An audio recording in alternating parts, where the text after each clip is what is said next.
It's weekly star inspiration, right? Yes, indeed. Yes, indeed. Welcome to Weekly Star Inspiration with Marina Ysanne.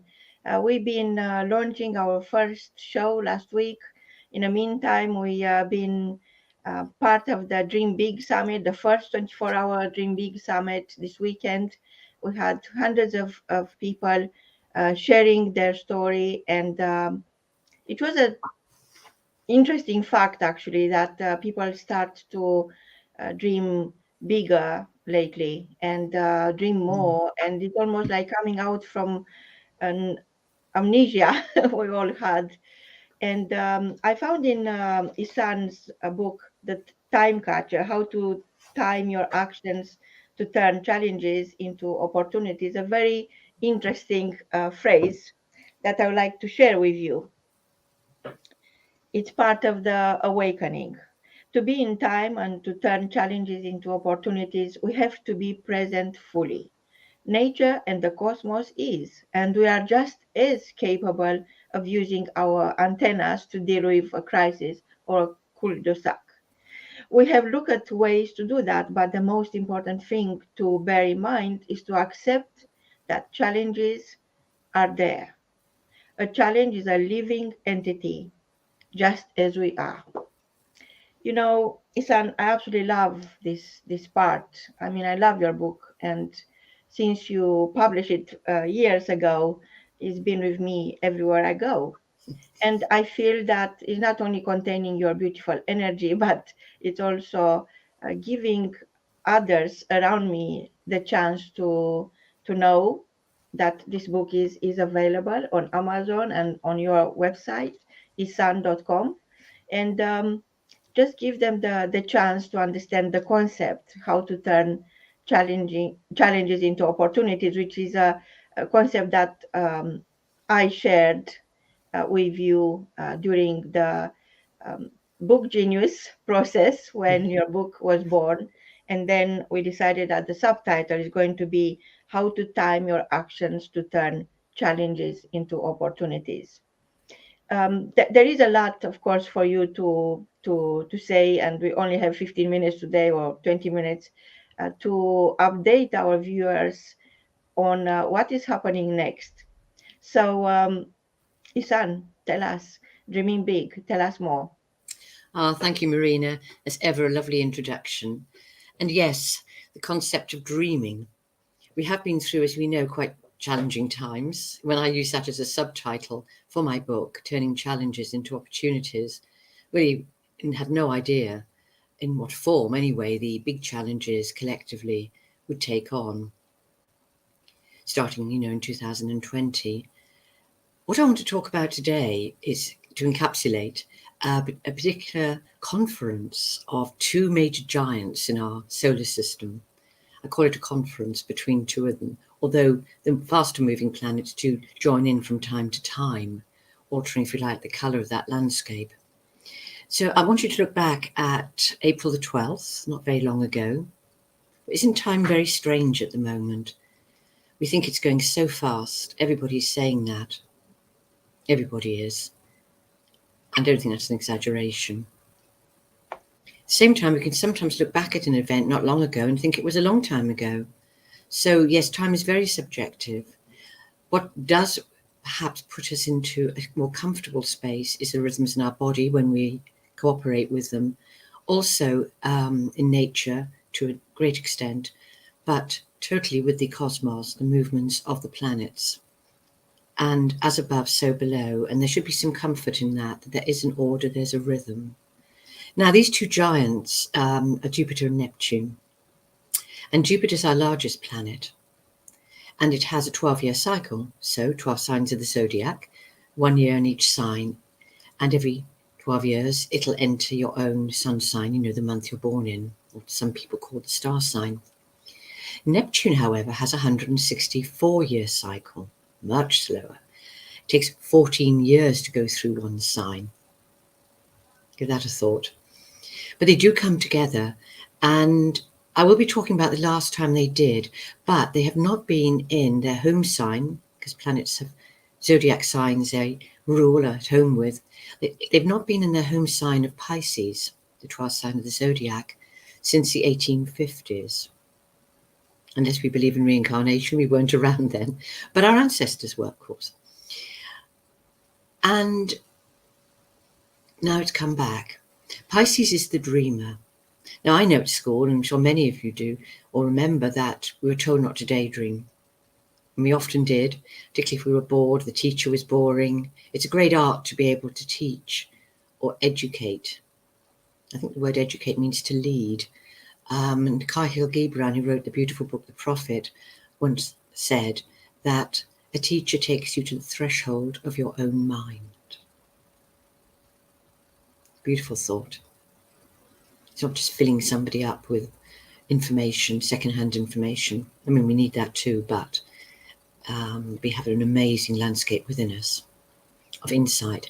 Now, Pisces, ruled by Neptune, links us to the higher realms. It opens us up to source. And we might say, well, if we're all open to source, we'd know everything. But we have the five senses and the brain, which act as a reduction valve, a filter. And in a way, don't we need them? Otherwise, if we felt and saw everything, yes, we'd go crazy. And when people take drugs, when they have mental disturbance, then that reductive valve, that filter is wider, but they can't cope with it. And one way of doing this, of course, in a positive way is through meditation and gradual development of self, where the development of the character, I think Rudolf Steiner used to talk about that, the development of the character of the person has to be very much in keeping with that psychic or inspirational development, which I think is very true. So that source, are you more addicted to things? You want to escape from things? You love fantasy too much? Put rose-colored glasses on all the time to see things? Or are you using that wonderful capacity to be open to compassion, to intuition, the tuition coming from inside? And you might say, what was going on when Jupiter and Neptune were in Pisces before, 1850s? Certainly, there was a rise of the blues music. Music was huge at that time. And obviously, Treaty of Paris, the end of the Crimean War. There are many things going on, which you can investigate yourself. And with Jupiter in Pisces, Jupiter's the optimist. It's the Tigger, like from Winnie the Pooh. Those of you who know that childhood story. It's a bouncy one. And the glass is always half full. So Jupiter wants to expand. It wants to explore. Where's your inner explorer and adventurer at this time? And with Pisces, it's very much about the dream. The dreams are important. We do need to ground them. Sometimes we see the dream or the ideal like way above us, hypothetically, and there's the mundane world beneath us. And we think, how can I bridge that? And a lot of the time we don't bother. The left hemisphere brain very much gets in the way. As we know, it's a wonderful tool, but it can get in the way a great deal. So the power of imagination, Marina talks a lot about imagination and reimagining ourselves. The word or prefix re is quite pertinent at the moment. And just quite briefly, the planet Mercury, which rules our left hemisphere brain. 3 times a year, it goes into what we call retrograde motion for 3 weeks, approximately. And we've got it now. This is when the right hemisphere brain, the intuition, imagination, seeing the patterns, comes on stage or wants to come on stage. But when we rush, and I've said this many a time, and some of you have heard me say it before, but it is only the brain really that doesn't know how to pause. Dance, music, nature knows how to pause. Our bodies eventually do, because we get ill or get very tired if we're not operating with that idea of pausing occasionally. Everything gets done. We know that, don't we? So this is a time when actually it's really lovely up until about early June, and we can do it afterwards as well, up until early June while Mercury is retrograde, to put the prefix RE in front of things, to reimagine, to rethink, to revisit. we edit, to renovate. You can get away with putting a whole word together, not just with a prefix, re. And it's a time of really taking a step back or sideways and being aware of the patterns that are going on and allowing our intuition to come on stage. And what a beautiful time with this Mercury retrograde, with this lovely cycle of Jupiter and Neptune heralding the beginning. I'm not going to say of a new age, but certainly it's an important cycle we're in now, started. Einstein once said that logic takes you from A to B, but imagination takes you everywhere. Isn't that lovely? And I do hope, my listeners, that that when you were at school, at least you had one inspirational teacher who encouraged that. And then, obviously, the idea of self-education becomes important, following that journey. So what dream wants to come on stage now? What wants to come alive again? The last time Jupiter and Neptune were together, but in the sign of Aquarius, was in 2009, 13 years ago, maybe late 2008 into 2009. So we don't need to do it now, but afterwards give a thought to what was going on then. For some of us, it may have been wonderful things, for others, very difficult. But whichever the case, was there some idea, a seed of an idea, a dream?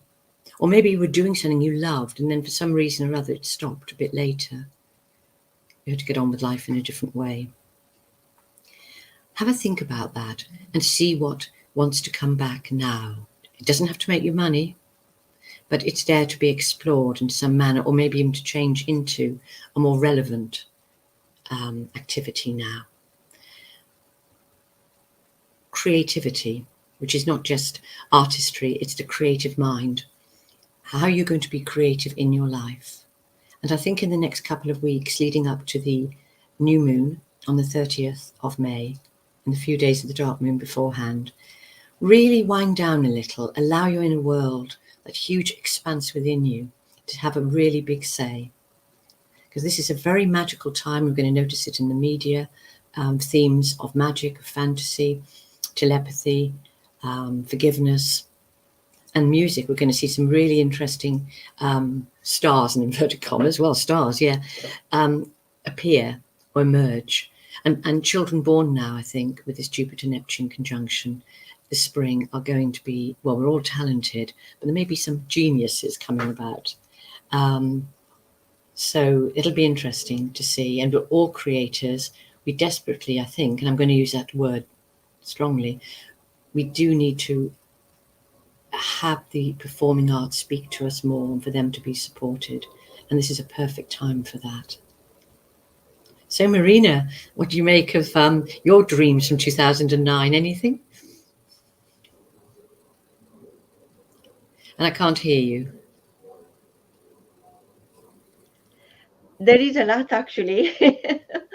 And sometimes I wonder what I deserve to, what I've done to deserve all that is happening. You mentioned something about reimagining and recreating and repurposing. And, Rich Woman Magazine is the woman reimagined. Yes. We started this journey perhaps at the wrong time, but now it is the right time. A lot of people are joining us. The team is growing. It is a dream time. And you also mentioned that we've been somehow forgetting where we are coming from and our main gift, our design. We are designed to be creators, but somehow we've been turning ourselves through social conditioning into consumers. And I think what happened in the last couple of years, more and more people become aware of their unique gift. We have to stop. We had no choice but to stop and reflect on our unique abilities and start working on it. And we are always a work in progress. But what I noticed at the recent first 24-hour Dream Big Summit, I'm still recovering from it, is that everybody is becoming aware. It's, it's, it's almost like a new age of wisdom where people who perhaps been amnesic about their true gifts, their unique skills and gifts and talents now are becoming aware and start to learn. They stop learning about others and they start learning about themselves. So I found that very, very exciting. And I found that one of the topics no education system includes in their curriculum is self-discovery, is self-awareness. Nobody teaches you who you are destined to be. And there is a desire for that is coming from the reality we experience, all of us, from the fact that we are now conditioned to think that challenges are bigger than ourselves. And there is no challenge that is bigger than you. That's the reality. But because we become consumers and forget we are creators, we start to step into that dark hour when um, it's unbearable, it's overwhelming. And you also mentioned about the role of imagination, and I always believe that life could only take you as far as you allow your imagination to take you. So we have big dreams. I've always been a dreamer, a professional dreamer. I am a good listener. I listen to people's story. As a story curator and as a social conditioning um, um, investigator, I became a social edification scientist. So I study the balance between who you are destined to be and who you think you are and what others see in you. And I helped a lot of people to start seeing themselves with a fresh pair of eyes, start seeing themselves with their own heart, because there is where you could see what the naked eye cannot see. So even right here, right now, being here, we are reimagining our journey together. We've been sharing beautiful stages, and I've been on so many stages around the world, and you've been teaching for decades, and yet now we reside in the cloud. And I think not only that is a tricky situation to find yourself in, but it's also sometimes difficult for people to understand that this is the cloud is really a space from where you could be seen, you could be heard, and you could be you. And yes, there are technical challenges sometimes. And yes, I'm not a camera. I'm a very camera shy type of person. But I know when I show up for myself, I show up for others. And I think we share that knowledge, knowing that this is not about me and you. It's about the people we could help together. And looking at what is happening around us, I feel that there are solutions for everything. Actually, there is an app for everything. But we we tend not to share the solutions we hear about. This is why we created Rich Human Society as an app where uh, everybody could share their own solutions. It's a private community of conscious influencers, and it is also organizing these projects like this show, where people could, outsiders, people who are not members yet, could get to know our members better. And challenges are always an opportunity. I believe that we learn together how to turn challenges into opportunities. And if you are sitting there thinking, well, my challenge is bigger than yours, you might be right, but you are bigger than your challenge. So thank you so much, Isan, for today, for bringing us the good news about dreaming big. And we are inviting everyone to share, invite your friends, And join us next Tuesday, 12 p.m. London time, and send us your questions. I'm sure that Isan is going to have a couple of vibrant conversations with the stars shortly, and deliver the answers for you. So, with lots of love from me and Isan and everybody of Rich One Magazine, until next Tuesday, goodbye. Bye bye.